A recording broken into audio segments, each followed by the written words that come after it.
Excessive demand होता है demand का सप्लाई से ज़्यादा होना, ठीक है। अगर वो सिचुएशन जब एग्रीगेट डिमांड जो है वो एग्रीगेट सप्लाई से ज़्यादा हो जाए, वो भी फुल एम्प्लॉयमेंट पे लेवल पे। अब जब फुल एम्प्लॉयमेंट का लेवल है, देखिए मैंने आपको पहले बता दिया, जब फुल एम्प्लॉयमेंट का लेवल है तो सप्लाई अब नहीं बढ़ सकती, क्योंकि पूरे के पूरे सोर्स यूज़ कर लें। मैंने आपको पहले बताया बोतल की एग्जांपल लेकर, अब बोतल में पानी ही नहीं है तो जितनी मर्जी डिमांड कर लो आप, मैं आपको पानी लाकर नहीं दे सकती क्योंकि मेरी बोतल फिनिश हो चुकी है। सो वैसे ही अब इकॉनमी में ना तो आदमी है जिनको और लगाकर एम्प्लॉयमेंट जनरेट कर कर और सप्लाई करवा ली जाए। 100 थी पहले, 100 थी एग्रीगेट डिमांड, अब 120 हो गई है। तो 20 जो बड़ी है उसको हम प्रोड्यूस ही नहीं कर सकते इकॉनमी में। क्यों? क्योंकि ना तो आदमी है वहाँ पर काम करने के लिए और ना ही रिसोर्सेज हैं, ठीक है। फुल एम्प्लॉयमेंट लेवल के बाद इकॉनमी में सप्लाई नहीं बढ़ सकती, क्योंकि हमारी ये सिचुएशन ही नहीं है कि हम इस सप्लाई को बढ़ा लें, ठीक है। एक्सेसिव डिमांड का मतलब होता है सप्लाई से कोई चीज़ ज़्यादा होना। सप्लाई तो 100 हो रही है और डिमांड जो है 120 हो रही है। एक्सेसिव डिमांड कितनी हुई? 20, ठीक है। ये कैसे होगा, ठीक है। Planned AD in economy happens to exceeds the full employment level. देखिए जब प्लान तो किया गया था 100 कि 100 डिमांड होगी, मगर एकदम अचानक से 120 हो गई, तो एग्रीगेट सप्लाई अब नहीं राइज हो सकती। क्यों? क्योंकि फुल यूटिलाइज हो चुका है, ठीक है। डिमांड के बढ़ने से अब क्या होगा? सप्लाई तो बढ़ नहीं सकती। जब किसी चीज़ की डिमांड ज़्यादा हो जाए, सप्लाई कम हो, तो क्या होता है? प्राइस बढ़ने लग जाते हैं। जो चीज़ों के प्राइस बढ़ेंगे जिससे इन्फ्लेशन आ जाएगी, ठीक है। मुद्रास्फीति जिसे बोलते हैं, मुद्रास्फीति आ जाएगी, प्राइस बढ़ते जाएंगे डे बाय डे। मगर अब सप्लाई नहीं बढ़ सकती भैया। अब सप्लाई को हम इंक्रीज़ नहीं कर सकते, चाहे कुछ भी हो जाए। आप उस चीज़ के लिए 200, 300, 400, 500 जितना मर्जी दो, हम सप्लाई नहीं बढ़ा सकते, ठीक है। अब जो चीज़ जिसके पास चीज़ है, जो कंपनी सप्लाई कर रहा है, उसे पता है कि हर कोई बंदा मर रहा है इस चीज़ को लेने के लिए, मैं इसको 100 की जगह 200 में बेचता हूँ, 200 की जगह 300 में बेचता हूँ। इससे सिर्फ ये फ़र्क पड़ेगा कि सप्लाई के कम होने से, डिमांड के ज़्यादा होने से प्राइस ही बढ़ेगा, सप्लाई अब नहीं बढ़ सकती, ठीक है। क्योंकि अब फुल कैपेसिटी का जो है यूज़ हो चुका है, प्रोडक्शन अब उससे ज़्यादा इंक्रीज़ नहीं हो सकती, ठीक है। अब क्या होगा? प्राइस ही बढ़ेगी। इसको हम इस वाली डायग्राम से शो करते हैं, वही सेम वाई एक्सिस पे हमने डिमांड, एग्रीगेट डिमांड को शो किया है और यहाँ पर हमने इनकम, आउटपुट और एम्प्लॉयमेंट को शो किया है, ठीक है। मैंने आपको पहले बता दिया ये है एग्रीगेट सप्लाई की कर्व। यहाँ पर फुल यूटिलाइजेशन था, इससे ज़्यादा अब सप्लाई बढ़ नहीं सकती क्योंकि अब ये कांस्टेंट होगी। इससे ज़्यादा, अगर यहाँ पर 100 थी तो अब 100 ही रहेगी, इससे ज़्यादा नहीं हो सकती। यहाँ पर इक्विलिब्रियम था, सप्लाई इक्वल टू डिमांड थी, फुल एम्प्लॉयमेंट था, सोर्सेज का पूरा यूज़ हो रहा था, इसमें इकॉनमी पूरी स्टेबल थी, कोई इशू नहीं था प्राइस का बढ़ने का, कम होने का। मगर अब क्या हुआ? डिमांड बढ़ गई किसी चीज़ की, सप्लाई नहीं अब बढ़ सकती। डिमांड कर्व ऊपर की तरफ शिफ्ट हो गई, यहाँ पर कट कर रही है। अब यहाँ पर तो फुल यूटिलाइजेशन हो चुका है रिसोर्सेज का, आप जितना चाहे मर्जी जोर लगा लो, आप सप्लाई नहीं बढ़ सकती। एक्सेसिव डिमांड कितनी है? पहले थी 100, अब 120 हो गई। 120 में से 100 माइनस करें तो कितनी आ गई? 20। अब 20 जो है, यहाँ पर 20 चीज़ें जो हैं वो एक्सेसिव डिमांड हैं। कैसे निकालते हैं? जो अब डिमांड बढ़ी है उसमें से जो पहले डिमांड थी एग्रीमेंट, उसको माइनस कर देते हैं, तो उसे एक्सेसिव डिमांड बोलते हैं, ठीक है। इसको मेज़र ऐसे करते हैं, एक्सेसिव डिमांड को मेज़र कैसे करते हैं? जो डिमांड पहले थी, जो अब हुई है, उसमें से पहले वाली डिमांड जो थी फुल एम्प्लॉयमेंट लेवल पे, उसको अगर माइनस कर देते हैं तो एग्रीगेट डिमांड जो है हमारी जो एक्सेस हुई है वो हम निकाल सकते हैं। ठीक है, इसका इफेक्ट क्या पड़ेगा?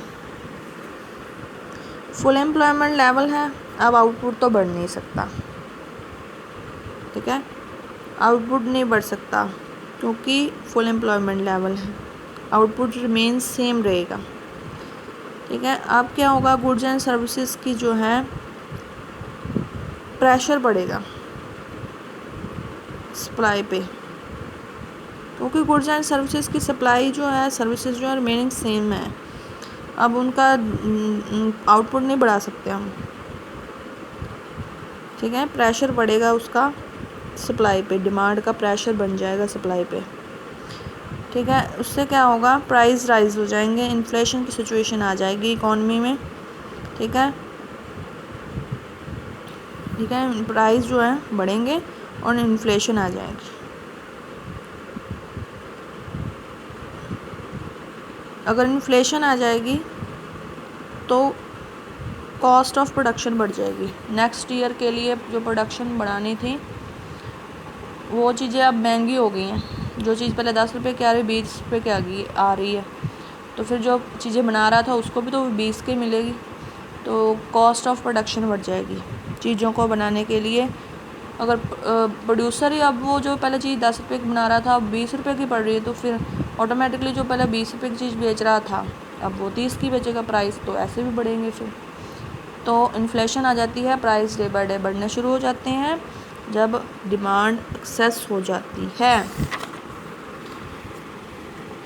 इसको इस डायग्राम से शो किया है, इससे ये शो किया है कि प्राइस चाहे P1 से, ये सप्लाई का हुआ है, यहाँ से शुरू होती है, ठीक है, ऊपर की तरफ बढ़ रही है, यहाँ पर फुल एम्प्लॉयमेंट का लेवल था, प्राइस P1 P2 जितना मर्जी हो जाए अब,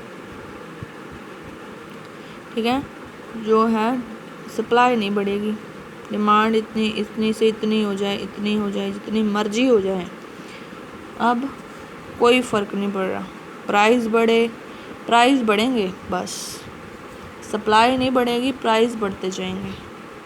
क्यों? क्योंकि अब फुल यूटिलाइजेशन हो चुकी है। इनकम ज़रूर किसी पर्सन की बढ़ जाएगी जो प्रोड्यूस कर रहा है, ठीक है, मगर उस चीज़ की सप्लाई नहीं इंक्रीज़ हो सकती। ठीक है, इन्फ्लेशनरी गैप को भी वैसे ही माइनस करके निकालते हैं, जो अभी डिमांड, इफेक्टेड डिमांड अभी हुई है, एक्सेस हुई है, उसमें से जो पहले वाली डिमांड थी, एग्रीगेट डिमांड, फुल यूटिलाइजेशन हो रही थी तब, उसमें से अगर वो माइनस कर देते हैं, जो जैसे अब एक्सेसिव डिमांड हो गई 120, पहले थी 100, कितनी बड़ी है 20, मतलब ये जो है ये है एक्सेसिव डिमांड। ठीक है, उसके बाद जो है सर्कुलेशन फ्लक्चुएशन, जब एक्सेसिव डिमांड हो जाती है ना तो एक साइकिल चल पड़ता है, हमेशा नहीं रहती है, कोई भी चीज़ जो है हमेशा नहीं रहती, साइकिल एक चलता रहता है। क्या होगा, देखो, अगर किसी चीज़ की सप्लाई जो है कम हो गई, डिमांड ज़्यादा हो गई, डिमांड ज़्यादा होने से क्या होगा, प्राइसेस बढ़ जाएंगे तो डिमांड ऑटोमेटिकली कम हो जाएगी, कोई बंदा जो है खरीद ही नहीं पाएगा, डिमांड प्राइसेस ज़्यादा से ज़्यादा हो रहे हैं तो लोग क्या करेंगे, खरीदना बंद कर देंगे कि भाई इतने ज़्यादा प्राइस पे तो हम इसे नहीं खरीदेंगे, अपने आप डिमांड जो है वो कम हो जाएगी। ठीक है ना, इकॉनमी में अपने आप ये सब कुछ साइकिल चलता रहता है। ठीक है, उसके बाद अगर हम देखें कि सप्लाई ज़्यादा है और डिमांड कम है तो प्राइस क्या हो जाएंगे, कम हो जाएंगे। क्यों, अगर किसी बंदे के पास इतनी ज़्यादा स्टॉक लगी हुई है तो वो सेल लगा देता है ना कि अब इसको निकाल दो सस्ता करके, जब वो सस्ता हो जाता है उसकी सप्लाई जो है उसके पास जो थी उसकी डिमांड जो बढ़ जाती है, क्योंकि वो सस्ता हो गया, जब वो सस्ता हो गया उसकी डिमांड बढ़ गई, अब डिमांड बढ़ गई है और बढ़ गई तो वो सस्ती वाली चीज़ें भी महंगी करके बेचना शुरू कर दिया, अब देखता है कि इसकी डिमांड बढ़ गई, तो ये साइकिल चलता रहता है। कभी कभी रिसेशन आती है, तो ये जो है इसको हम फिगर से शो करेंगे, ट्रेड साइकिल्स ज़्यादा शुरू हो जाते हैं। पहले देखें हौली हौली कम इकॉनमी में बूम आया। बूम का मतलब होता है प्राइसेस बहुत ज़्यादा हैं, जो लोगों को बहुत फ़ायदा हो रहा है। अब जो प्रोड्यूसर सर्कल था, उसके बाद जो प्राइसेस बहुत ज़्यादा बढ़ गई, इकॉनमी अब ठीक है, उसके बाद फिर से वो नीचे जाना शुरू हो जाती हैं। क्यों? या फिर कह सकते हैं अगर सप्लाई ज़्यादा हो गई डिमांड से, ठीक है, तो अब सप्लाई ज़्यादा है डिमांड कम है, या फिर सप्लाई से डिमांड ज़्यादा है, तो इसका तो फ़र्क पड़ रहा है ना। कभी प्राइसेस ज़्यादा हो रही हैं, कभी कम हो रही है, कभी ज़्यादा हो रही हैं। कभी कभी इकॉनमी बूम में जाती है, कभी कभी फिर से रिसेशन में, फिर यहाँ पर जाकर बिल्कुल ही डिप्रेशन में चली जाती है। उसके बाद हमेशा डिप्रेशन में नहीं रहता कोई भी पर्सन, वो धीरे धीरे फिर रिकवरी करने लगता है, फिर बूम में आता है, फिर रिसेशन होने जाता है, भी ऐसे ऐसे चलता जाता है, ठीक है। कभी मंदी पड़ गई, कभी फिर से तेज़ी आने लग जाती है इकॉनमी में, ठीक है। बूम, रिसेशन, डिप्रेशन, ऐसे ऐसे फुल एम्प्लॉयमेंट लेवल कभी आ गया, कभी उससे कम लोगों को एम्प्लॉयमेंट मिली। देखिए जब पहले फुल एम्प्लॉयमेंट लेवल था, है ना, जब जो थी डेफिसिट डिमांड थी, तो उसके कारण क्या हो गया, यहाँ पर पूरे रिसोर्सेज यूज़ हुए हैं, बहुत सभी लोग बहुत खुश हैं। उसके बाद क्या हो गया, डिमांड एकदम से क्या हो गई, कम हो गई।